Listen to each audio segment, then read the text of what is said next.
Hello everyone, my name is Swagata Lahiri and welcome to our channel Padhega India. Today we are diving into an important topic that affects millions of women worldwide, polycystic ovarian disease, commonly known as PCOD. It's a condition that not only impacts fertility but also has a broader health implications.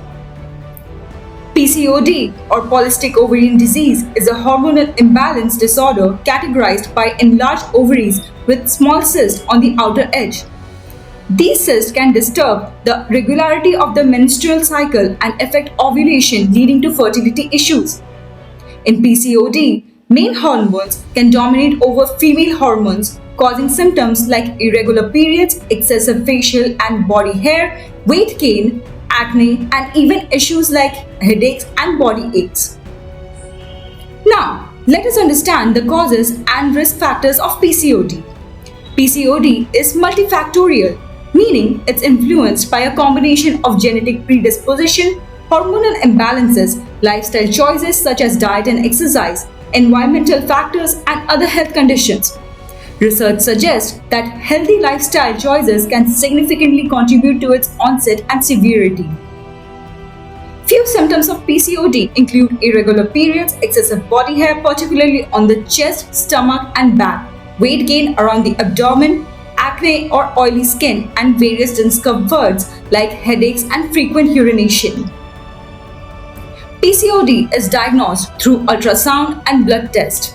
While there is no cure, treatment aims to manage symptoms and improve quality of life.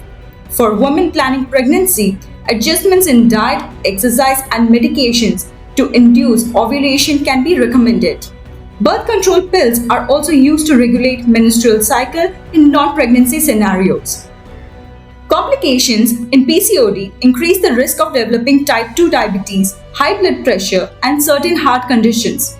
Other complications include weight gain, acne, and in case of pregnancy, a higher risk of miscarriage compared to women without PCOD. Preventing PCOD and managing its effects involves adopting a healthy lifestyle, maintaining a regular sleep schedule, eating a balanced diet, engaging in regular physical activity, and managing stress levels effectively. Gynecologist Dr. Anju Bijoria emphasizes the importance of holistic health practices in preventing and managing PCOD.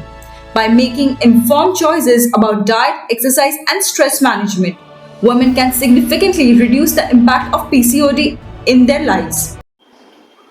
So, ma'am, the first question is PCOD क्या है और इसमें लड़कियों को किस तरह की समस्याएं होती है? This is called polycystic ovarian disease or polycystic ovarian syndrome. इसमें मेनली हार्मोनल डिसबैलेंस होता है. अगर बहुत लेमन वर्ड में कहूँ तो हर फीमेल के पास कुछ मेल हार्मोन्स होते हैं, कुछ फीमेल हार्मोन्स होते हैं. पीसीओडी में बेसिकली मेल हार्मोन्स ज़्यादा हो जाते हैं. इसके रीज़न जेनेटिक भी होता है, इन्वायरमेंटल भी होता है.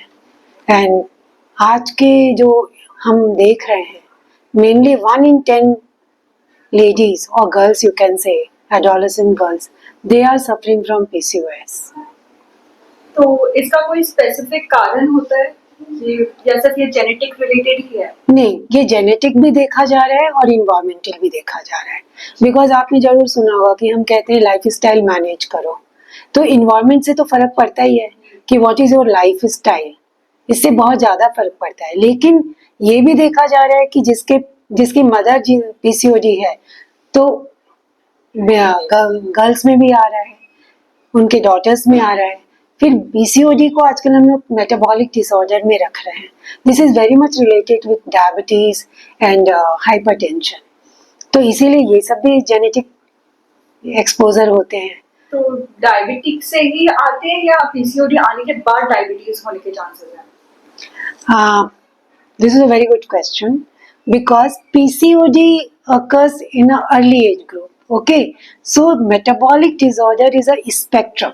Okay. If you see in adolescent and reproductive age group, they will not present with diabetes, they will not present with hypertension, but they will present with obesity, PCOD, irregular menstruation. Then you must be seeing, because as I told you, the more of the male hormones, so they will be stout, okay, facial hair will be there, loss of head hairs रहेगा. तो these are the things in PCOD. Patient present with irregular menses, obesity, then acne, hair growth. And when adolescents, when they come to reproductive age group, they come with infertility. Okay, and then in later age group, you can say after 35 or around 40, they come with diabetes, hypertension. And if you go to our later age group, then because of the continuous hormonal exposure, they might end up in endometrial carcinoma. So this is a spectrum of PCOD. How it starts in adolescent, how it ends in menopause. You just use a word, term, embryotic persona. What is that? Endometrial carcinoma. Yes. It's a cancer of uterus. Okay. So इसको खत्म कैसे किया जाता है? PCOD को खत्म करने का कोई तरीका है या कोई medications है? क्या ये look, PCOD is not a disease. Nowadays we are telling it's PCOS. PCOS means polycystic ovarian syndrome. Yes. Syndrome का मतलब होता है जब एक से ज्यादा प्रॉब्लम हो. तो हम लोग इसे डिजीज नहीं कहते, ये लाइफ थ्रेटनिंग नहीं है. This is a morbidity. इसमें कंडीशन होता है कि आप ओबीज हैं, आप इनफर्टिलिटी है, आप इरेगुलर पीरियड्स है आपको. तो we treat according to patients complain and according to patient requirement. Suppose patient आया है यंग एज एडोलेसेंट, पेशेंट बोलेगा मेरे को इरेगुलर पीरियड है, तो वी विल ट्रीट दैट. अगर ओबीज है तो उसे करना है.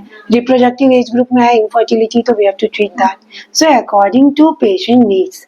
एंड यू कैन से हम इसमें यूज करते हैं कि it needs a holistic approach. Holistic approach का मतलब क्या हुआ कि आप इसको मेडिकल ट्रीटमेंट भी दोगे, आप क्योंकि लाइफ स्टाइल मैनेज करना है तो आपको इसमें न्यूट्रिशन भी बतलाना है, आपको एक्सरसाइज भी बतलाना है, right.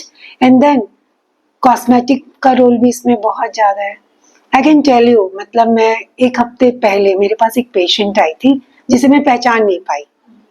She was such a good looking girl because 3 years back she had come to me. हाँ, उस समय you won't believe she was shaving daily. Oh my God. Can you believe it? Hormones were ये इतना imbalance था. Somehow I convinced her कि तुम laser करा लो अपने फेस का. And अभी she was a pink girl, you know, so happy. तो इसमें आपको कॉस्मेटिक ट्रीटमेंट भी करना है. Then you need a counselor also. Sometimes PCOS patients are very much depressed also due to their, obesity or irregular, or they are not conceiving. So it needs 4 types of approach in the treatment. It's not only medical treatment. Medical, nutrition, cosmetic, counseling. So you need to create an environment so that patient is not in stress. And exercise and nutrition she has to maintain. That's a lifestyle management is very necessary. तो इसमें देखा गया है infertility में fertile नहीं हो पाते हैं. हाँ. तो उसके लिए क्या करते हैं आप? उसे हम ट्रीटमेंट देते हैं इनफर्टिलिटी का. Medication से वो होता है. देखिए, this name is polycystic ovarian disease. सबसे पहले मैं ये कहना चाहूंगी, यहाँ कोई सिस्ट नहीं होता है. They look like cyst. This is not cyst. People think कि cyst हो गया, because जो हमारे eggs होते हैं वो mature नहीं होते हैं, वो एक स्टेज में जाके सब constant हो जाते हैं, right? तो they don't ovulate. So this is a problem of PCOD. That's why it lands up in infertility. तो हम उसे ovulation induction treatment देते हैं और उसकी treatment करते हैं. तो PCOD कितने प्रकार के होते हैं? PCOD के कोई प्रकार नहीं. हाँ, yes. It matters कि like diagnosis कैसे हो. It might be mild or severe, but there is no प्रकार of PCOD. तो इससे कितने दिन लगते हैं प्रोसीजर ठीक होने में? मैंने फिर वही कह रही हूँ, बेटर होने में it depends on the patient कि वो अपनी तरफ से कितना एफर्ट कर रही है.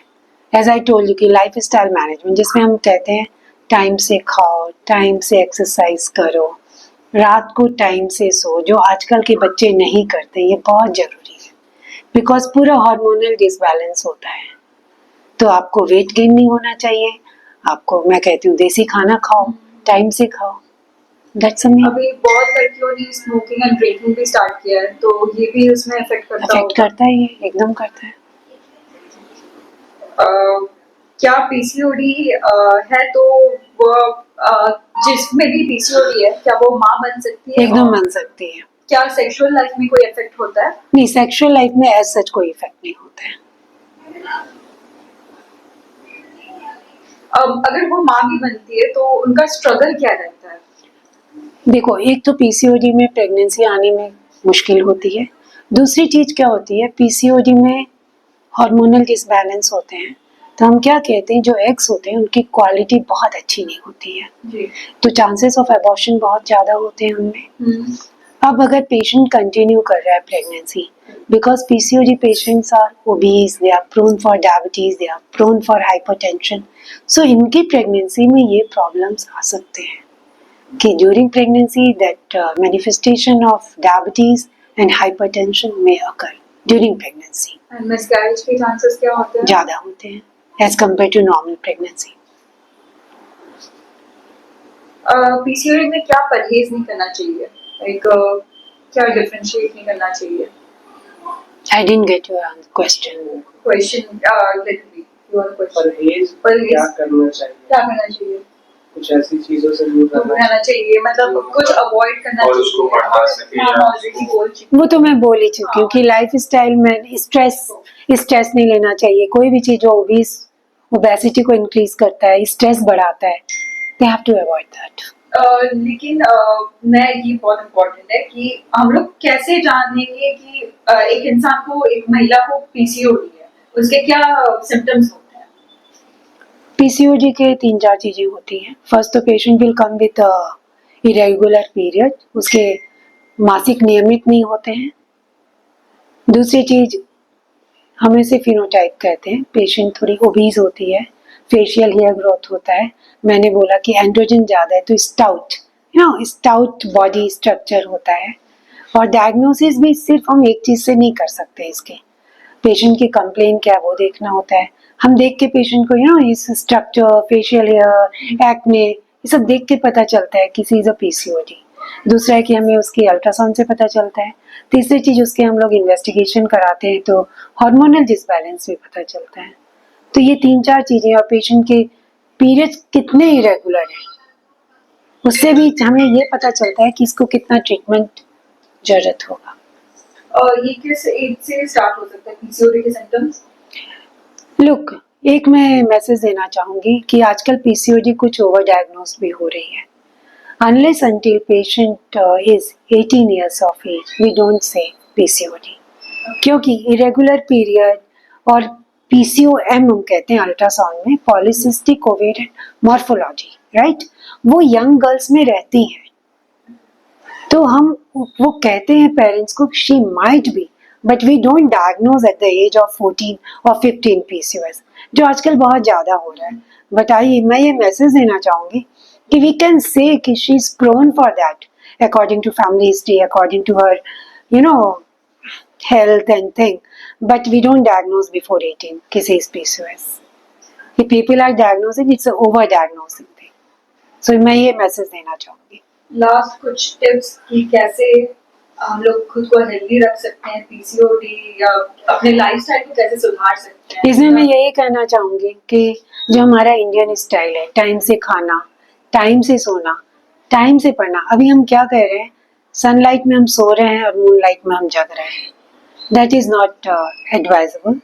Exercise, though nowadays people are doing exercise, they are very much aware for their health, but still something is lacking. Stress is very much. तो मुझे लगता है जो बातें करते हैं कि इतना स्ट्रेस है, इतना टेंशन है, तो ये तो लाइफ में रहेगा ही, तो वो तो that's a part of life. तो उसे स्ट्रेस और टेंशन नहीं करके whatever young generation is doing, they should do it happily. That's a message I want to give कि अपना काम बहुत खुशी खुशी करना है और वेट ज़्यादा नहीं बढ़ना चाहिए, क्योंकि अगर आपको पीसीओएस है तो बाद में hypertension, diabetes, all these morbidity things will occur. That's all. Thank you, ma'am. Thank you so much. Thank you for watching today's video on PCOD. If you find this information helpful, don't forget to like, share, and subscribe to our channel for more health-related content. Remember, knowledge is power when it comes to managing your health. Take care, and we'll see you next time.